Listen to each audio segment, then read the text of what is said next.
Happy Monday, guys. How you doing? I have had a busy, hectic, insane weekend that came at the end of a long and arduous week and is going into another long and arduous week. So, if I seem a little scattered, that's probably why. Um, but other than that, things are going very well. So I have gotten my feedback from my test author, and I'm about to start on the rewrite of Blood Water. So you all will are one step closer to getting that second book out. I'm very excited about it, and I'm exceedingly happy with the feedback that I got. It was great. You know who you are. Um, So I wanted to talk a little today about the care and feeding of authors. So you've probably all heard the "oh, she's a starving author" comment before, and that's very true. Even in today's world when you can self-publish and you don't really pay a lot out of pocket, it's still an expensive venture to write a book.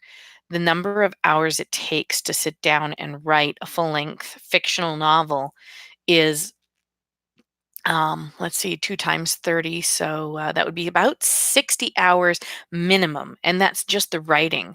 Add in the editing and the rewriting, and you've got at least another, let's call it 60 to 100 to maybe 300 hours, and all of that is essentially unpaid labor when you're not doing chores, taking care of your children, bathing, eating right, um, or drinking water. Most of us are drinking this stuff because that's what keeps us going. So it's not an easy thing to write a novel or any kind of book. Um, it takes a heck of a lot of effort and sustained work on the part of the person doing the writing. And if you have an author in your life, either a friend or a family member, or God forbid, some other relative, y- there are some things you can do to support us. The first is if we're doing something like these videos, you can like them and share them.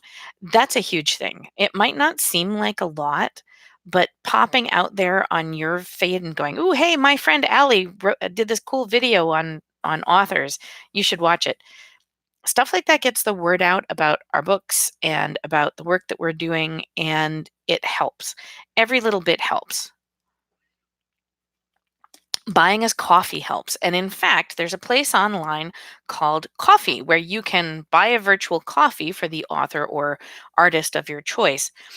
This is a good thing because it helps fund specific things. It can help fund, the reenactors cookbook that I'm doing, and the few dollars that I actually have to put out of pocket to get the first draft of that finished. Um, it can help with things, the minor little things like getting enough fruits and veggies while you're writing. Believe it or not, that's really tough, especially when you're the person who's usually doing the cooking in the house.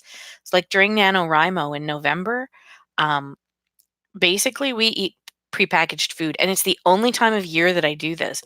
But I have so much time invested in the writing that I often don't have time to do good cooking, and it wears. It wears on us on a health level, but also just on an emotional level. I'm very absent when I'm in the glut of writing.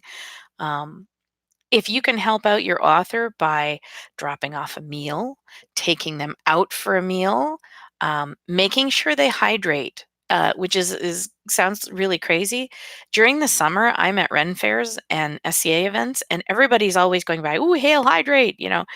It it's easy to remember. It's not so easy to remember in wintertime. We're again drinking this stuff, and it's not as hydrating as it could be. Reminding your favorite author to have a glass of water or maybe a little bit of lemonade or something like that really makes a huge difference to us because we forget when we, especially if we get into a groove of writing, we're not thinking about what we should be drinking or eating. We're thinking about what our character should be drinking or eating. Um, The other thing is to check in on us and make sure that we're doing the basics of life.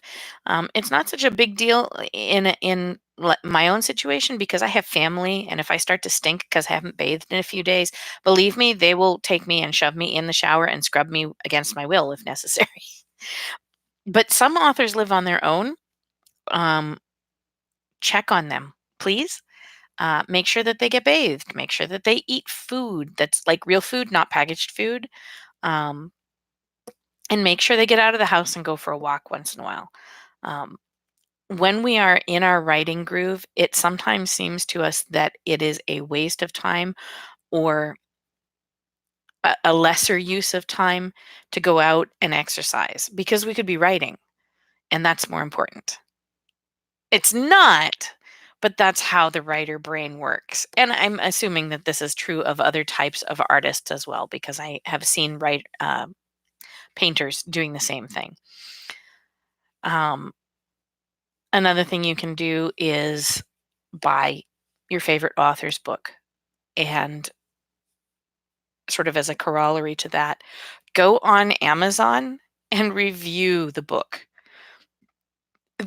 Those reviews basically mean money for us. And as much as I'm writing for my own enjoyment as well as yours, when there's a few bucks in the bank to pay for me to go to an author signing or an event where you get to meet me, that helps because they don't pay a lot, if anything. Sometimes I end up paying more for my promotional materials than I gain back in anything else. And that can be really hard because you're kind of like, I'm going to lose money by by engaging in this hobby that other people are benefiting from, but I'm not. And it can be really discouraging. So going out and doing those reviews helps other people to see what you're reading. And it means that people can read your review and make educated decisions about our writing. It's really useful, and of all the authors that I know online and off, that is the single most important thing. Please review us on Amazon. It's such a help. And last but not least, if you really want to help your author friends, make them turn the computer off by, a couple of hours before bed.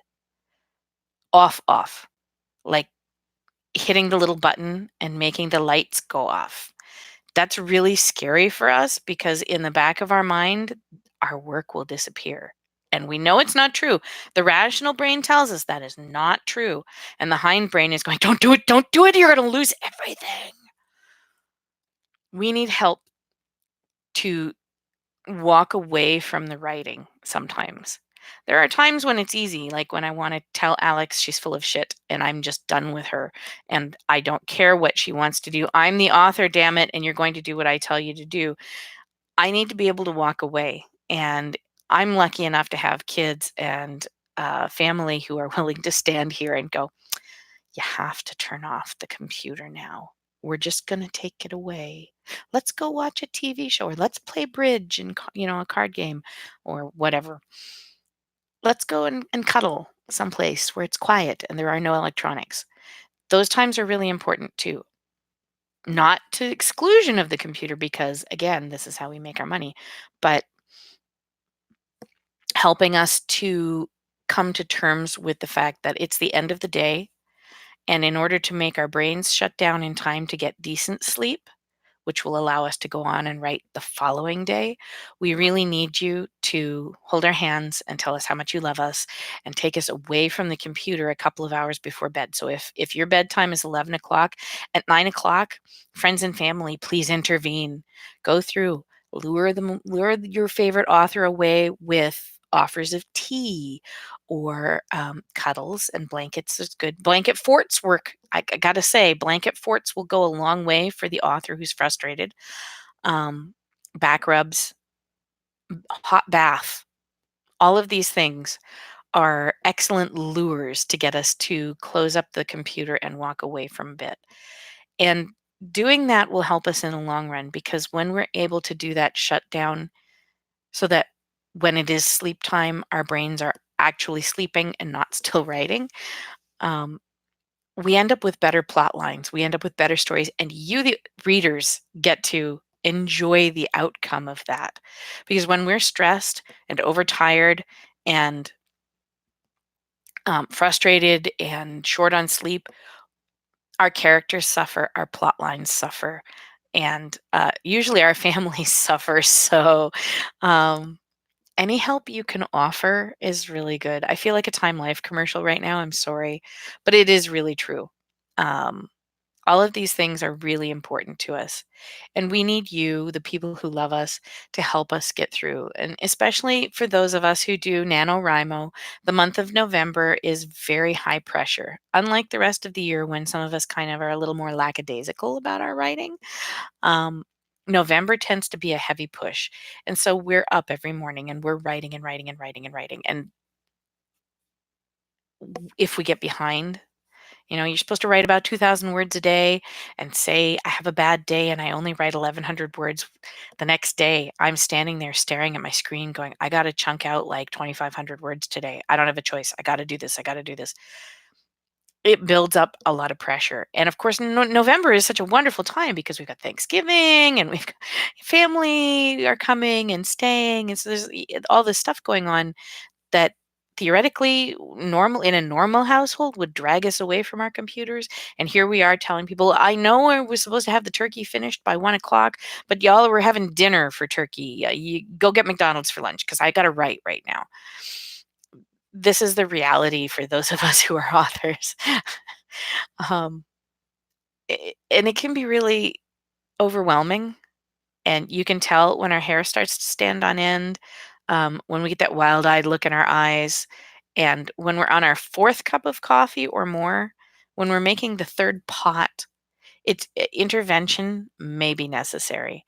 And even though it's hard for us to admit, we do know that you guys love us, and we know that you want the best for us. And so I'm asking you now during my sane, fairly relaxed post-summer, I'm really chill author vibe.